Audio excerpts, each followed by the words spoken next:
Pela manhã eu estava lendo o nosso TCD, o nosso Tempo com Deus. E o TCD de hoje, que é o nosso Tempo com Deus para o dia de domingo,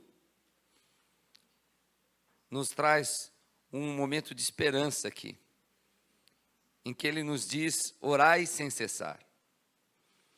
Orai sem cessar. É quando Jesus está explicando sobre um juiz que é injusto. Está em Lucas 18, de 1 a 8. Ele nos diz: orai sem cessar. Ouçam o que diz o juiz injusto. Até o juiz injusto, aquele que não se importava com Deus e não se importava com os homens, até ele, a hora que a viúva pediu incessantemente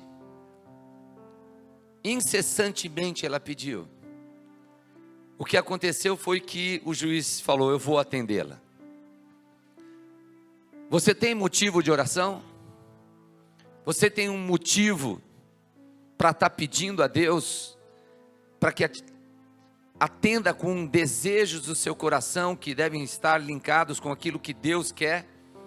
Peça, peça, peça em humildade, porque muitas vezes acontece de nós estarmos pedindo coisas, e o nosso coração não está adequado com as coisas de Deus, não está alinhado com as coisas de Deus, e mesmo assim a gente vive pedindo, mas Deus, em sua misericórdia, Ele vai aguardando até que nosso coração seja transformado, e a gente possa pedir as coisas de uma forma que estejam nos seus propósitos.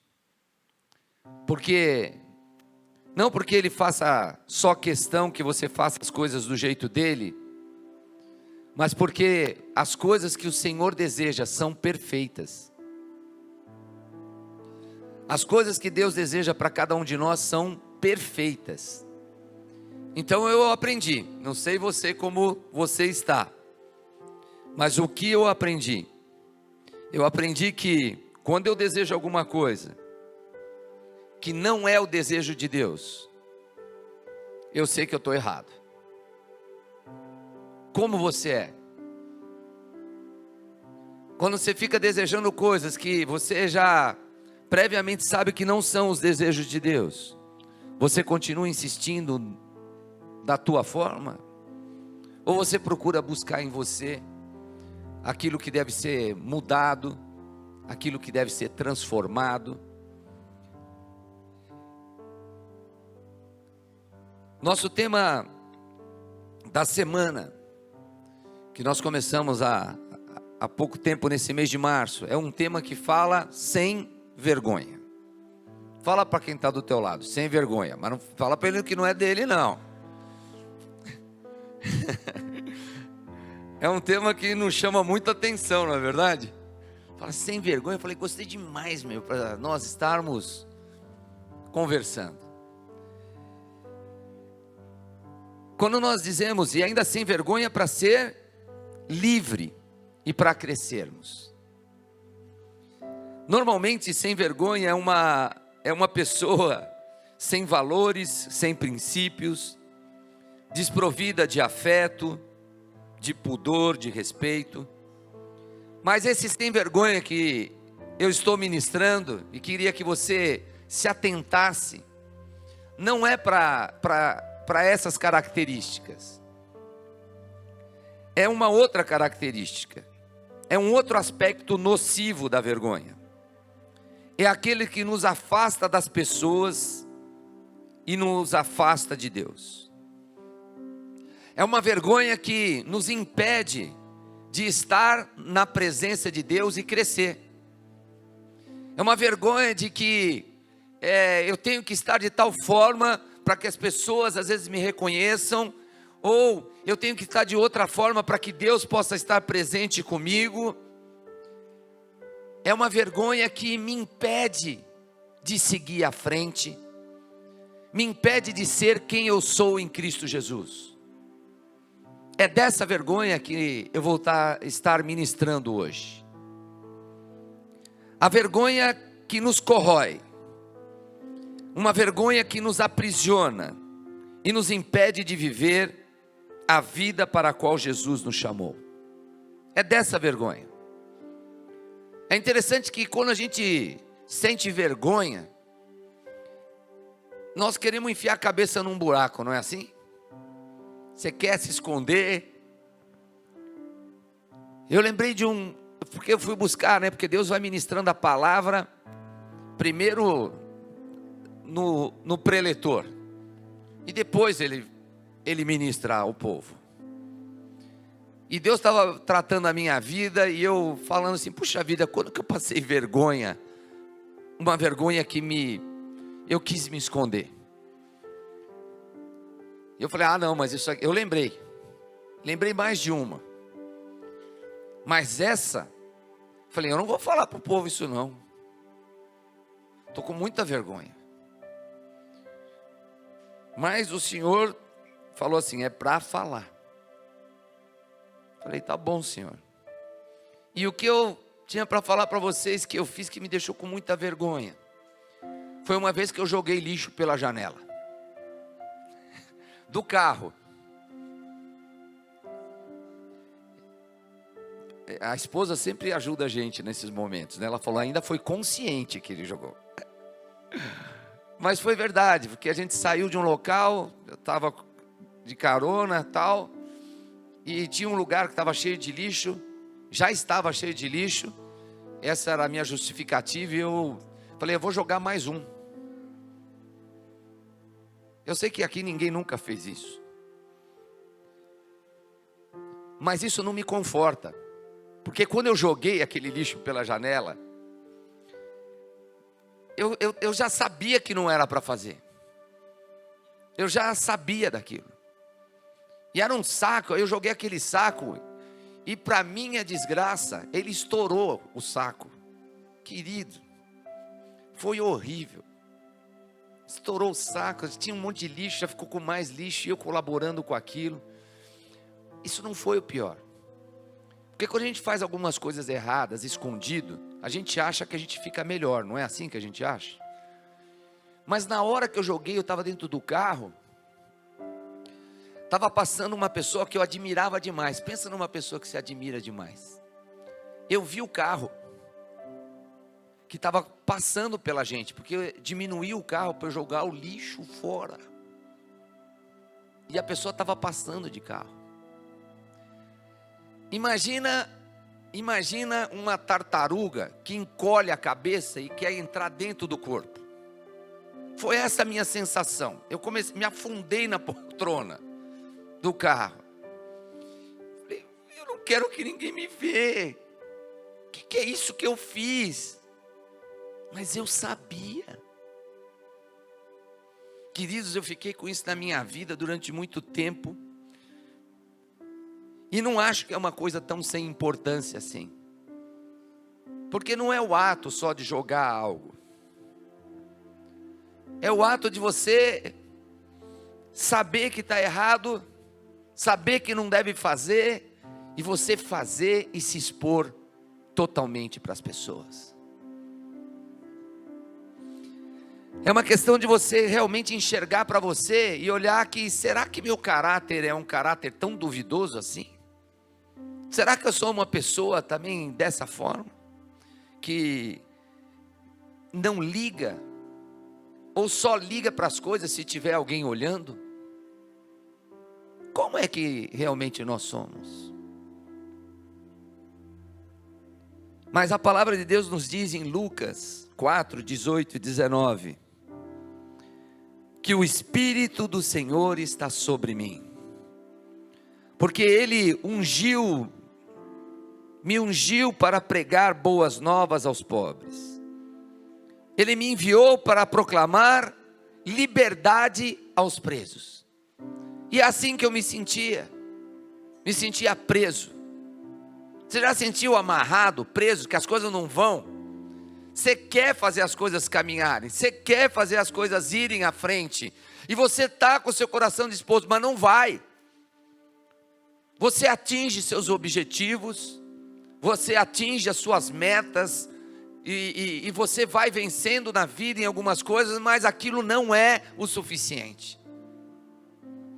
Mas o Senhor vem e nos diz que Ele vai proclamar liberdade aos presos. Proclamar liberdade àqueles que estão com as suas mentes voltadas para coisas que não o deixam seguir em frente. Há pessoas que estão presas e escravas da vergonha, e às vezes sentem vergonha por causa da sua condição financeira, por não ter se tornado uma pessoa super bem sucedida, por às vezes acumular dívidas. Tem pessoas que sentem vergonha disso. Às vezes você convida essas pessoas, não, vamos no parque, não vou, porque ela nem fala, ela não tem dinheiro, e ela acha que ela não pode estar indo num parque. Pessoas que estão presas, pessoas que sentem vergonha, porque já mentiram tanto, já trapacearam tanto, e foram pegas, e outras mentiras que às vezes nem foram pegas, mas ela sabe que fez. Mentira. Pessoas que têm vergonha das coisas que fez. Há pessoas que sentem vergonha do próprio corpo. E hoje não é comum, não é incomum. Sentem vergonha do corpo porque de alguma forma se sentem culpadas, porque não seguem determinados padrões que a sociedade impõe. É assim para ser bonito. E a pessoa tem que ser daquele jeito. E eu não estou citando situações em que a gente não deva se cuidar, sem dúvida devemos nos cuidar. Mas eu estou falando de uma vergonha que impede a gente de estar bem junto com os amigos, de frequentar os ambientes, e até na hora que nós estamos adorando a Deus, essa vergonha nos impede de estarmos na presença de Deus. Tem pessoas que têm vergonha, porque no decorrer da sua vida, fizeram um aborto, cometeram um assassinato.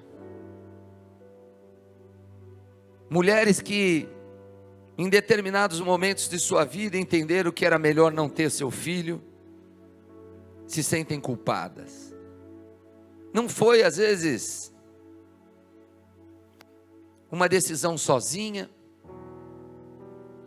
mas se sente totalmente responsável por não ter mantido um fruto que foi dado por Deus. Pessoas que têm vergonha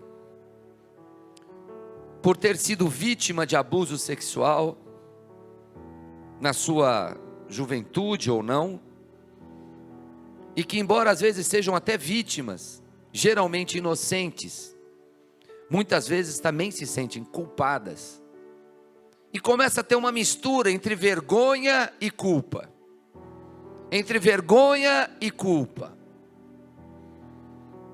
vergonha às vezes do seu casamento ter acabado em divórcio, não era para ter se separado, foi uma bobagem, ou às vezes não era uma bobagem, mas não conseguiu vencer aquilo, não conseguiu ir à frente, juntando as responsabilidades de poder fazer uma família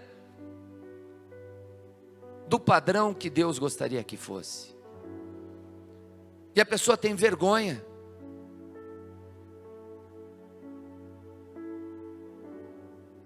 A pessoa se sente como se tivesse um grande desenho na testa falando que eu sou divorciado. Tem vergonha. Talvez você seja, às vezes até, porque pode ter isso também. Às vezes você pode ter vergonha porque você é um torcedor, às vezes do São Paulo não, mas do Corinthians com certeza. Não é assim? Essa igreja eu não tenho muito problema porque tem pouquíssimos corintianos. O Senhor está tendo misericórdia e está libertando todos eles. É brincadeira, viu, querido? Você pode ser corintiano, palmeirense até. Nós estamos todos no mesmo time. No time do Senhor Jesus, amém? Glória a Deus. Querido, mas para nós enfrentarmos um pouco essa questão da vergonha que atua na nossa vida, nós podemos ler um pouco do que falava em Gênesis, da onde veio isso. Gênesis, capítulo 1, 27 e 28, nos diz: criou Deus o homem à sua imagem Deus o criou, homem e mulher os criou. Deus os abençoou e lhes disse: sejam férteis e multipliquem-se, encham e subjuguem a terra, dominem sobre os peixes do mar, sobre as aves do céu e sobre todos os animais que se movem pela terra. Uau! Algo para a gente estar por cima, para a gente, como seres humanos, podermos termos domínio. Em Gênesis 2,9, o Senhor continua: o Senhor Deus fez nascer então do solo todo tipo de árvores agradáveis aos olhos e boas para alimento. E no meio do jardim estavam a árvore da vida e a árvore do conhecimento do bem e do mal. Gênesis 2:16, 17. E o Senhor Deus ordenou ao homem: coma livremente de qualquer árvore do jardim, mas não coma da árvore do conhecimento do bem e do mal, porque no dia em que dela comer, certamente você morrerá. E em Gênesis 2:25, o homem e sua mulher viam nus e não o quê? Não sentiam vergonha. Estava tudo bem.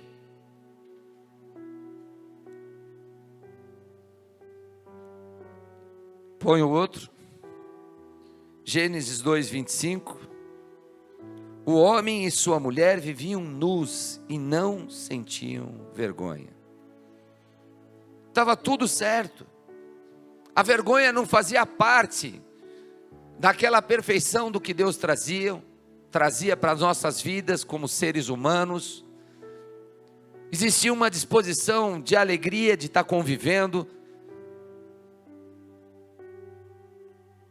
Imagine como seria não ter segredos, a gente não ter nenhuma culpa, nada que temos de ter medo de alguém. Estava tudo certo. Mas em Gênesis 3,7, o pecado entra. Os olhos dos dois se abriram e perceberam que estavam nus. Então juntaram folhas de figueira para cobrir-se. Eles já andavam nus há tanto tempo. Eles já conviviam daquela forma há tantos anos, com a presença de Deus. Mas quando em nossos pensamentos entra o pecado, a vergonha vem junto. Uma hora a gente vai ficar envergonhado. Você já fez algum pecado que você acha que estava escondido? A hora que ele aparece, você é envergonhado. Por isso que a palavra de Deus nos diz que quando nós confessamos um pecado para outra pessoa, nós somos libertos, porque essa vergonha sai de nós e pula direto no colo de Satanás. Ele fica envergonhado, porque ele está vendo, sabe o quê? Que você está se posicionando, que você crê num Deus que te livra dessa vergonha. É por isso que a gente confessa. para outra pessoa. Para nós nos libertarmos de uma vergonha que não era da forma original que Deus nos colocou no mundo. Gênesis 3, 9 e 13 nos diz: mas o Senhor Deus chamou o homem perguntando: onde está você? E ele respondeu: ouvi teus passos no jardim e fiquei com medo, porque eu estava nu. Por isso me escondi. E Deus perguntou: quem lhe disse que você estava nu? Você comeu do fruto da árvore da qual eu proibi comer? Disse o homem: foi a mulher que me deste por companheira, que me deu do fruto da árvore, e eu comi. O Senhor Deus perguntou então à mulher: que foi que você fez? Respondeu a mulher: a serpente me enganou e eu comi. Eles se esconderam por causa da vergonha do que fizeram. Eles estavam orientados: não é para fazer assim. E mesmo assim, eles foram lá e tomaram uma decisão de fazer o que Deus falava para não fazer. A vergonha entrou. É interessante como a vergonha nos faz separar, nos faz nos isolar, porque eles pegaram e correram, se esconderam. Sabe como eu falei quando eu joguei o saco de lixo? Que eu queria entrar dentro de mim mesmo e me afundei no banco, porque eu não queria que ninguém me visse. Quando nós fazemos algo assim, que desagrada a Deus, nós queremos se enfiar num buraco. Você já tomou alguma decisão na tua vida desse jeito?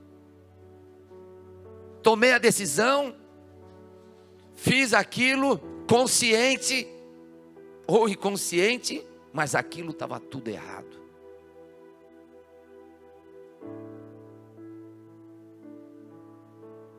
Às vezes, querido, nem sequer tem que ser coisas grandes. Coisas pequenas para alguns, pode ser uma coisa enorme para outra pessoa.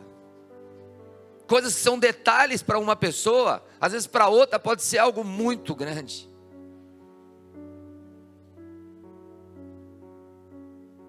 A vergonha, ela tem um ciclo. A vergonha, ela segue um processo.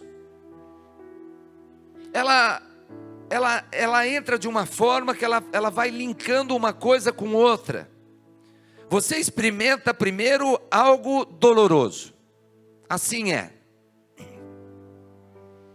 Você experimenta algo doloroso. Talvez algo que alguém te fez, ou algo que você fez para outras pessoas.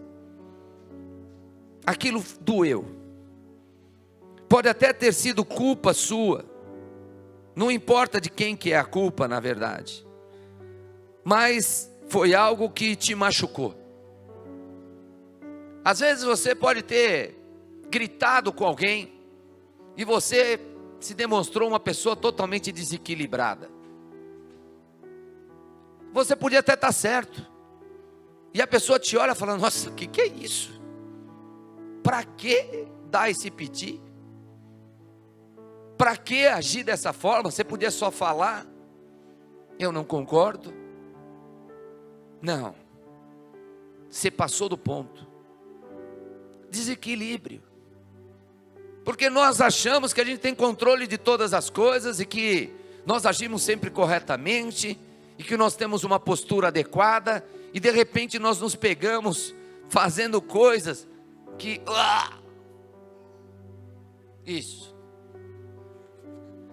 Isso é um culto responsivo, em que as pessoas participam. Às vezes a gente tem ânsia daquilo que a gente fez de errado. Essa vergonha vem para cima de nós. Você experimenta algo muito doloroso, depois você relaciona o que aconteceu com você mesmo. começa a ter uma mistura entre culpa e vergonha, vergonha e culpa. A diferença entre vergonha e culpa: a culpa é, eu fiz algo ruim e me sinto culpado por isso. Isso é culpa. Culpa é, eu fiz algo ruim e você sabe que você sente que não deveria ter feito. A vergonha é, eu sou ruim. A vergonha, ela vai algo além. Não é que você fez algo e que você se sente culpado só. A vergonha fala, eu sou isso. Eu realmente cheiro mal por dentro. Eu sou ruim.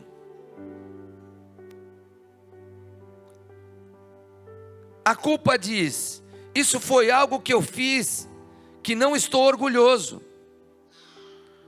Isso. E a vergonha diz, eu sou inútil. Eu não sou nada. Eu falhei. Eu falhei no meu negócio. Eu falhei no meu casamento. Depois do que eu fiz, como Deus poderia me amar? Eu sou mau.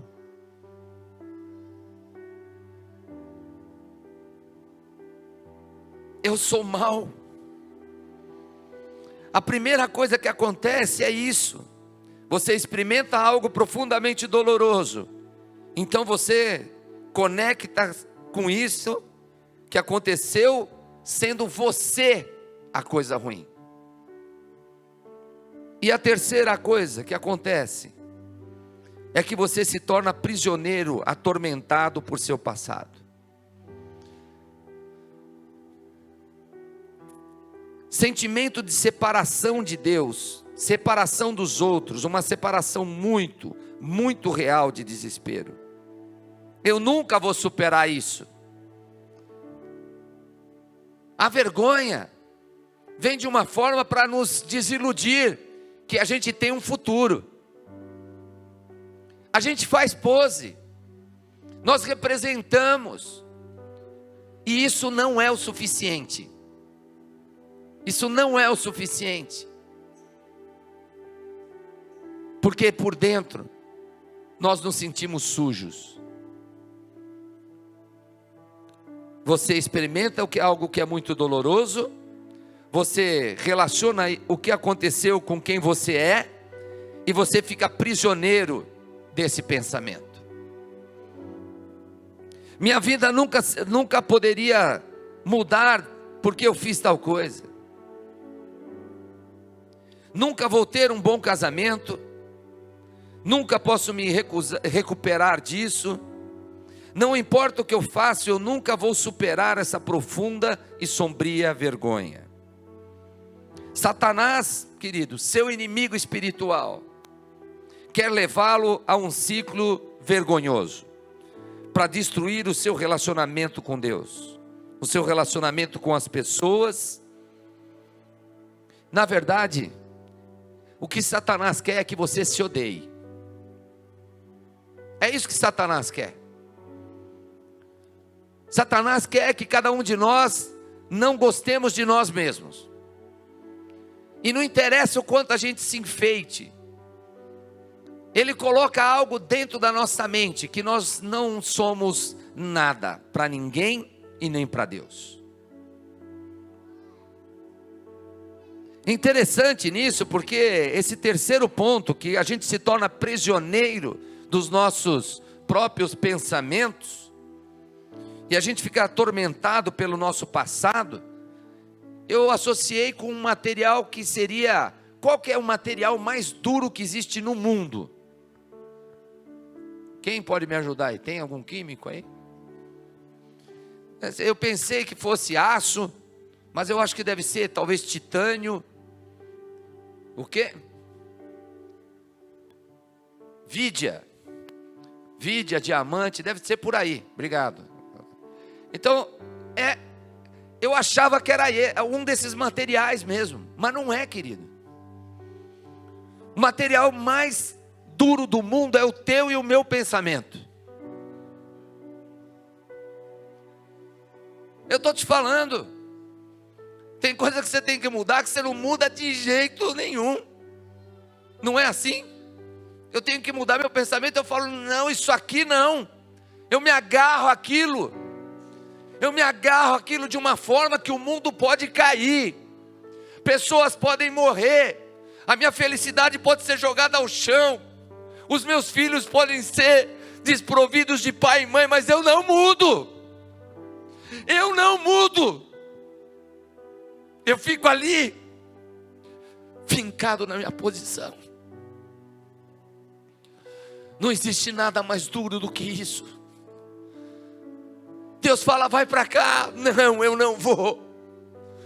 Deus está cuidando, está juntando as pessoas, aqueles que Ele ama. Deus está trazendo você para um novo tempo. E você se agarra nos teus pensamentos. Você te agarra nas suas convicções. Não existe nada mais duro do que isso. Oh Deus, querido, você não está aqui à toa. Deus está se movendo. Deus está se movendo na tua direção, para que você possa colher o melhor para a tua vida. Toma posse disso. Toma posse disso e não fique mais, não, mas Senhor, mas sabe o que é? Está assim, eu estou com problema disso, eu estou com problema daquilo.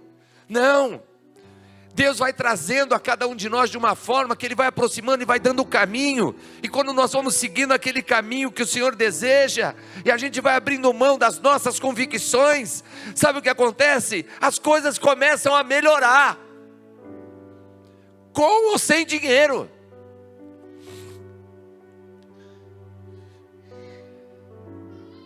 Nossa vida, querido, para que nós abramos mãos dos nossos vícios, da maldição que nós mesmos colocamos na nossa vida, existe a necessidade de nós estarmos libertos da nossa vergonha, entregando ela para o dono dela, que é Satanás.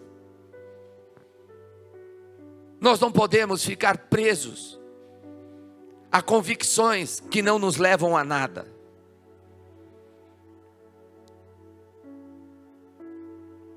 Dois homens da Bíblia tiveram vergonha e caíram nessa cilada. Pedro e Judas. Ambos traíram Jesus, ambos o abandonaram e viraram as costas para Jesus, não é verdade?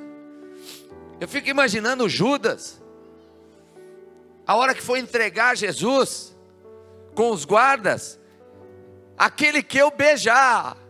Jesus se espantou. Tu me traz com um beijo? Podia ter apontado só. Não. Ele foi lá, aquele que eu beijar. E beijou a Jesus. Traiu a Jesus Cristo. Pedro era o cara. Estava ali com Jesus Cristo. Senhor, se precisar eu morro por ti. Me fala quem é, eu vou na frente. Eu sou teu escudeiro. Essa Jesus não aguentou. Falou, Pedro, hoje mesmo tu vai me trair 3 vezes. 3 vezes. E esse homem traiu 3 vezes, negou a Jesus. Como que nós somos como amigos? Nós nos dizemos às vezes amigos entre nós. Amigo até que ponto? Até a hora que eu tenho que atender de uma determinada forma? Até a hora que eu tenho que dar um dinheiro? Opa, isso aqui não. Até a hora que eu tenho que fazer o quê? Os dois traíram a Jesus. Judas deve ter imaginado: eu sou uma pessoa horrível, eu nunca posso me recuperar disso. E qual foi o final dele? Ele fez tudo aquilo por causa de 30 moedas de ouro, jogou essas moedas tudo fora e falou: cara, o que eu fiz? Como eu vou estar encontrando os outros discípulos? Eu era quem caminhava com Jesus. Ele vai ser crucificado. Pegou a corda e se matou. Esse foi o fim dele. Esse foi o fim dele. A vergonha lançou ele num caminho de morte. Qual foi a atitude de Pedro? Teria pensado o mesmo, mas ele realmente se permitiu olhar nos olhos de Jesus para aceitar o perdão de Jesus. Em vez de se matar, foi Pedro quem falou em Pentecostes e convidou 3.000 pessoas a se renderem a Jesus Cristo. O mesmo pecado básico da traição. Mas no entanto, queridos, um terminou com morte e outro terminou com vidas transformadas. Pedro se arrependeu. Pedro olhou para Jesus e falou: Senhor, eu te amo. Eu fico imaginando a cabeça de Pedro quando Jesus realmente perguntava para ele: Pedro, mas tu me amas? O que eu imagino, queridos, é que Jesus sabia que ele estava falando a Pedro de uma forma que ele estava olhando nos seus olhos e declarando: sabe quando você me traiu? Mesmo assim eu sei que você me amava. Você me ama. Jesus vai exatamente no ponto certo, no lugar certo, para arrancar a vergonha. E a resposta dele foi: então apacenta as minhas ovelhas.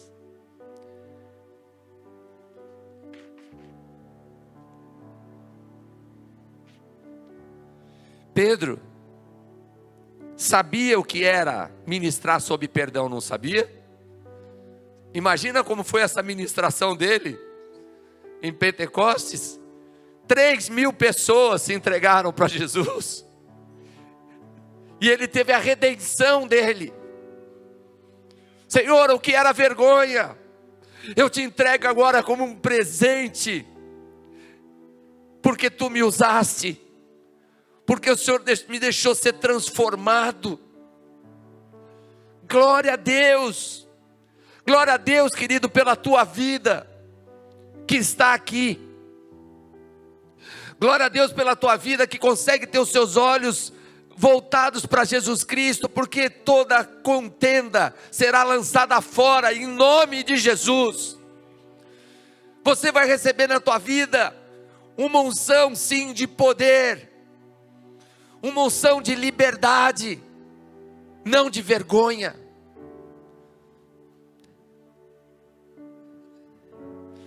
Oh Senhor,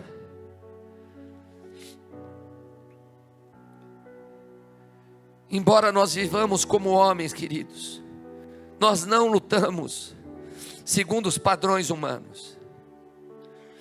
As armas com as quais nós lutamos não são humanas, não é isso que a palavra nos diz? Pelo contrário, elas são poderosas em Deus para destruir fortalezas. Entende? As armas não são as humanas, não são só, pode ter um convencimento intelectual, mas não é isso. As nossas armas podem ser descritas em 2 Coríntios 10, 3 e 5.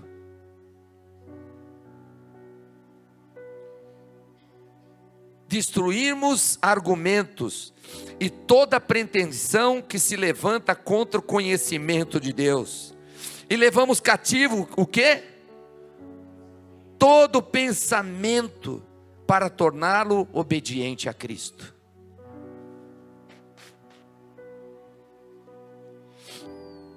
É isso.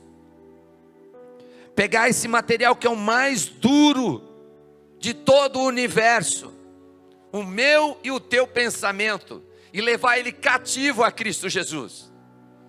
Não mais o que eu penso. Não, porque agora eu entendi de outra forma o que Pedro disse. Não sou eu, mas quem vive. Foi Paulo.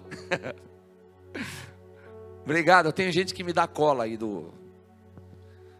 Paulo disse isso, não sou eu mais quem vivo, mas Cristo vive em mim. Eu não vou mais pensar como eu pensava, eu vou pensar como Ele pensa, porque quando eu penso como Cristo pensa, eu me transformo. Eu permito que Deus viva em mim.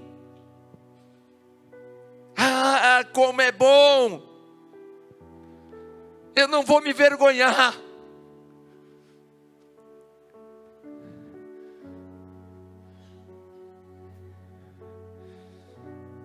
O que nós devemos saber é que o maligno quer que você acredite que você é o que você fez. Ei, você já fez coisa errada? Você fez coisa errada ontem? Você fez coisa errada a semana passada, o mês passado, sei lá quando você fez, a bobagem que você possa ter feito. O maligno quer isso, que você entenda que você é aquilo que você fez. Você deixou de cumprir com o teu papel? É isso que ele quer que você creia. Você é assim, você não cumpre com o teu papel. Ele quer te convencer que você é isso. Ele junta a culpa e a vergonha e te coloca numa condição de você falar: eu estou preso. Que vergonha de eu ser assim. Mas querido, a verdade é que você não é o que você fez. Você não é o que alguém diz que você fez. Você é quem Deus diz que você é. Você é o que Deus diz que você é. E Deus nos diz que nós somos uma poesia. Deus nos diz que nós somos seus filhos amados, que nós somos a sua imagem e semelhança. É isso que você é. É nessa verdade que você deve crer. E aí você pode encher o peito. Respira fundo aí. É assim. É isso que nós somos. Quando nossos pensamentos são dirigidos, cativos àquilo que Deus é, aquilo que Deus quer para mim e para a tua vida. Querido, o que nós devemos saber para nos libertar desse ciclo da vergonha?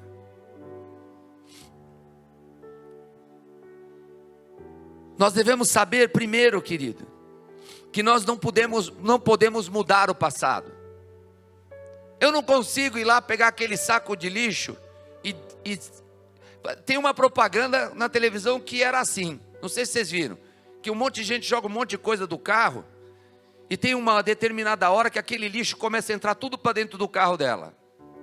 Começa a sair da rua e ir para dentro do carro. Quem lembra disso aí? Ninguém lembra, só eu vi essa propaganda. Mas deu para vocês entenderem? Você joga as coisas, depois numa outra parte da propaganda, aquele lixo começa a pular para dentro do teu carro. Eu queria que fosse assim. Não dá para mudar o passado. Enquanto Davi, o rei Davi, estava envergonhado e pedindo perdão ao Senhor para ver se salvava o filho de um adultério, para que ele não morresse, ele se quebrantou, ele jejuou, ele chorou, mas quando o bebê morreu, Davi parou de chorar E interessante que os servos foram perguntar: mas você estava tão mal, tão quebrantado, está chorando, estava fazendo, mas o que aconteceu? Agora você vai comer, você vai fazer as coisas? Ele respondeu, 2 Samuel 12, 22: enquanto a criança ainda estava viva, eu jejuei e chorei. Eu pensava, quem sabe, talvez o Senhor tenha misericórdia de mim e deixe a criança viver. Não, querido, não importa o que você faz, você não pode mudar o passado. Ei, sabe a bobagem que você fez ontem? A semana passada, o mês passado, sei lá quando você fez, porque a gente sabe que a gente já fez muita bobagem. Não dá para mudar o passado. Não dá para você transformar ele em outra coisa. Não importa o que você fez no seu casamento. Seu casamento pode ter acabado, ele pode ter ido embora. Sua inocência pode ter sido perdida. Seu bebê pode já estar no céu, porque você pode ter feito realmente um aborto. Você não pode trazer uma criança que foi abortada de volta. Ela já foi. Nós não podemos mudar o passado, queridos. Mas Cristo pode e quer mudar o nosso futuro. Não é isso? Querido, hoje você pode sair daqui falando o seguinte: meu futuro vai ser diferente em Cristo Jesus. Eu vou fazer o meu futuro diferente em Cristo Jesus. Você vai transformar essas coisas que podiam estar guardadas em algum lugar, e essa vergonha vai ser lançada fora, e você vai encher teu peito, e você vai declarar que você é uma nova pessoa em Cristo Jesus. Amém, queridos? É isso, para a nossa vida ter o sentido de um Deus que existe e é permanente, e Ele é constante a todo tempo. Não importa quão ruim o nosso passado tenha sido, quão escuro ele foi, quão pesada é a vergonha da culpa e do arrependimento, temos a incrível promessa de Deus para nós, em Romanos 8, 28. Sabemos que Deus age aonde? Em todas as coisas, para o bem daqueles que o amam, dos que foram chamados de acordo com seu propósito.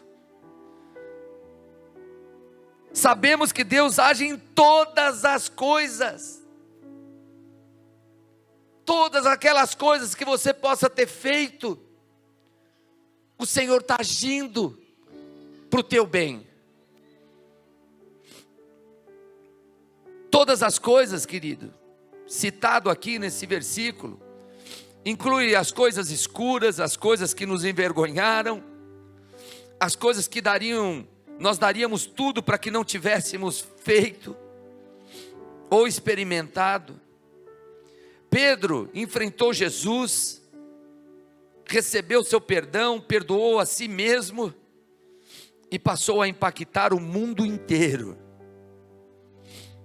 Cristo pode e quer mudar o seu futuro. E Ele pode tomar o ponto mais baixo da sua vida em algo de bom. Ele pode fazer isso. Se você mudar teus pensamentos. Se você entender que você não vai mudar esse passado. Você já foi um religioso? Religioso no sentido de ser uma pessoa que dá seu amém, dá glória a Deus, dá aleluia, mas você não segue as coisas? Você foi uma pessoa religiosa? Você pode mudar isso. Senhor, eu não quero mais a religiosidade na minha vida. Eu não quero esse tipo de dureza no meu coração.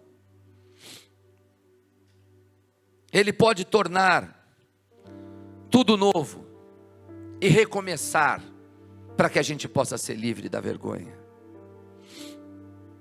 Hoje, aquilo que pode ter sido uma vergonha no passado, pode ser algo que te motive a cumprir o propósito de Deus para outras vidas. Não há nada melhor do que você poder servir a Deus. Eu vou te repetir, querido. Não há nada melhor do que você poder servir a Deus.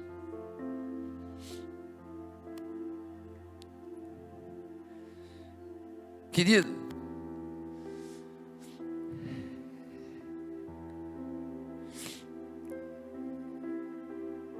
eu pus um exemplo aqui de uma pessoa que se lança no trapézio para pegar as mãos de outra pessoa. E me veio também uma outra ilustração, e eu vou usar as duas. Essa nos mostra a hora que nós temos que abrir mão daquilo que nós pensamos, para permitir que Deus coloque aquilo que Ele pensa em nós.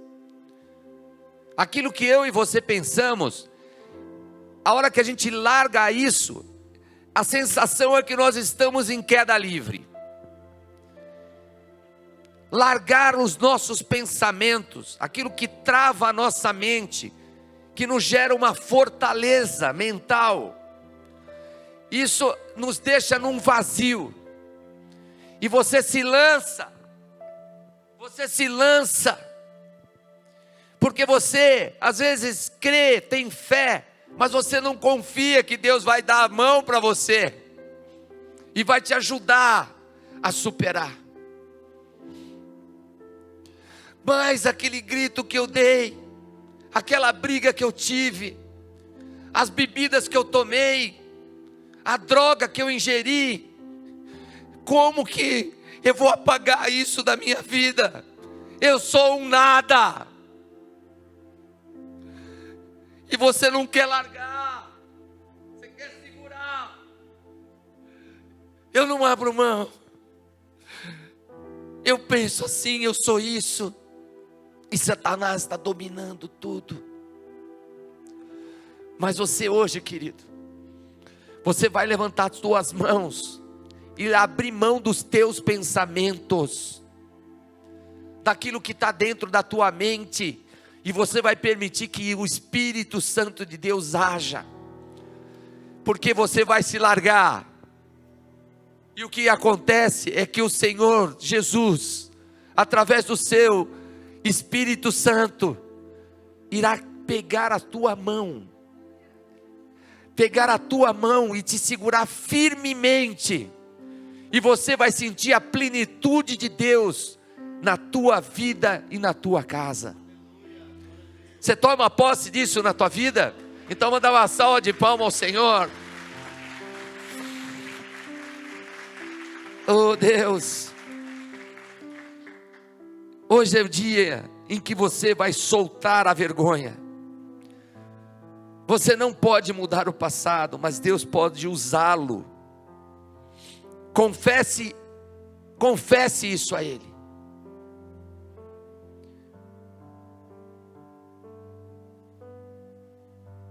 Deixe que Ele possa fazer esse novo caminho junto com você.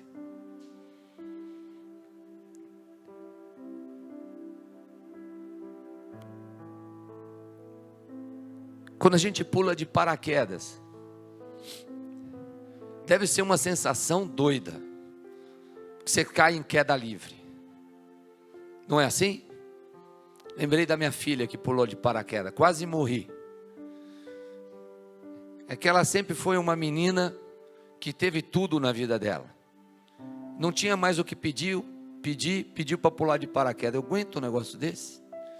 Quem em sã consciência pula de uma altura daquela, queridos? Mas nós vivemos como família isso, né? Fomos lá assistir e vimos até um ponto que sumiu o avião. Falei, nossa, é muito alto. E a pessoa se lança lá de cima. E naqueles segundos que ocorrem até abrir o paraquedas, deve ser um frio no estômago, né? Aquele vento, e você caindo, uma sensação que é uma mistura de, se não abrir eu morro, mas isso é muito gostoso, nossa, é assim, abrir mão da nossa vergonha do passado, é você confiar que o paraquedas vai abrir. O nosso paraquedas, quem nos dá segurança, é o nosso Senhor. Creia, você pode saltar, porque o Senhor vai te segurar, Ele vai sustentar, presta atenção, Ele vai sustentar o teu processo de transformação. Você está ficando uma pessoa mais amável? Olha aí para quem está do teu lado, olha aí, vê se a pessoa está mais amável. Você entende o que eu estou falando? Mais amável? Porque às vezes a gente é tão duro, a gente usa tantas palavras que a gente não deveria usar, e quando a gente se rende ao Senhor, nós aprendemos a nos amar do jeito que Ele quer. Não é assim? Deus é lindo, querido. Eu quero pedir para você ficar em pé, e que você possa ter, nesse momento, a possibilidade de não abrir mão da presença do Espírito Santo de Deus. Que nós possamos estar escutando, sabendo que nós não devemos ter medo, e sim que nós temos que saber que nós somos filhos de Deus, filhos amados dele. Você não precisa ter medo de se lançar ao Espírito Santo, não. Você não precisa ter medo do futuro, porque o futuro a Deus pertence, não é isso? Fecha teus olhos, pode soltar.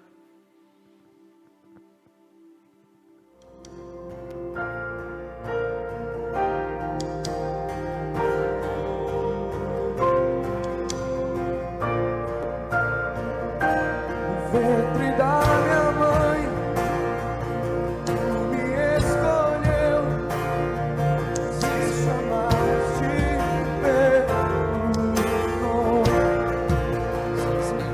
Eu nasci outra vez em sua família, o teu sangue flui em mim. Eu não sou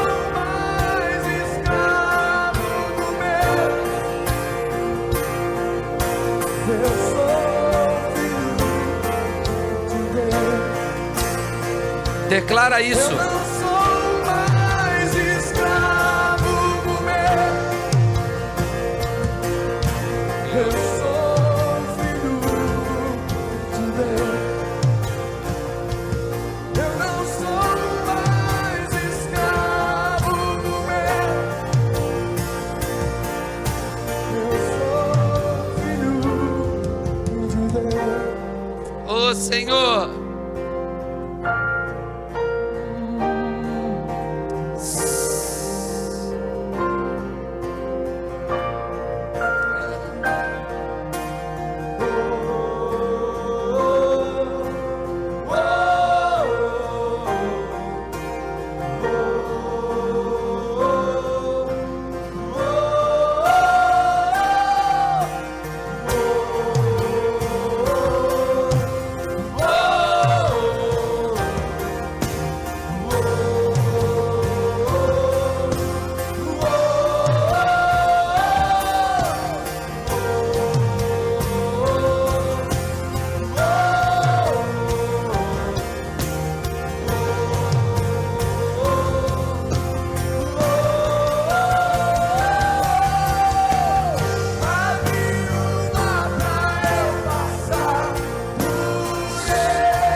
Deus.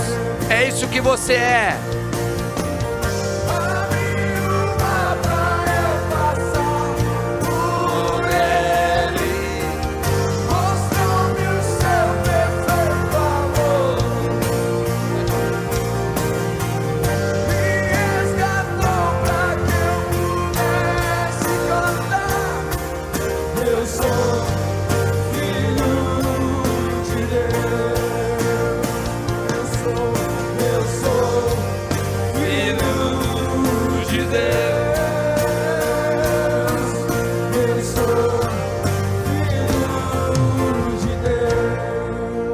Levante as suas duas mãos.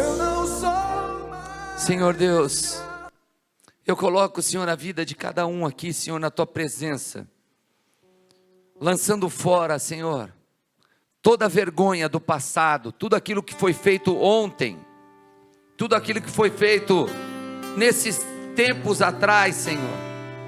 Traz, Senhor, a tua revelação, a tua sabedoria e teu conhecimento sobre os pensamentos de cada um, porque eu quero nesse momento estar repreendendo todo espírito que não queira seguir a Jesus, todo pensamento que não está cativo naquele que é o dono de todas as coisas, aquele que sabe todas as coisas e que sabe do nosso passado, do nosso presente e do nosso futuro. Em nome desse nosso Deus, Jesus Cristo amado, eu declaro um momento de liberdade na tua vida. Liberdade, liberdade para você e para tua casa e para tua família, em nome de Jesus. Eu quero, querido, que você acompanhe essa leitura comigo. Jó 11, 13 a 19. Toma posse disso para a tua casa.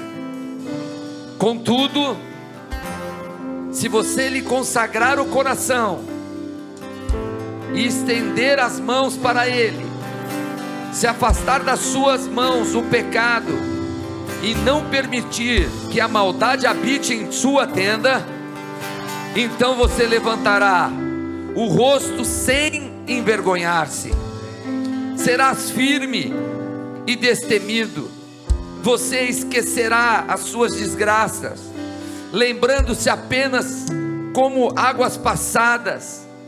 A vida será mais refulgente que o meio-dia, e as trevas serão como a manhã que brilha. Você estará confiante, graça e esperança que haverá, olhará ao seu redor e repousará em segurança. Você se deitará e ninguém lhe causará medo, e muitos procurarão o seu favor, em nome de Jesus Cristo. Dá uma salva de palmas para o Senhor.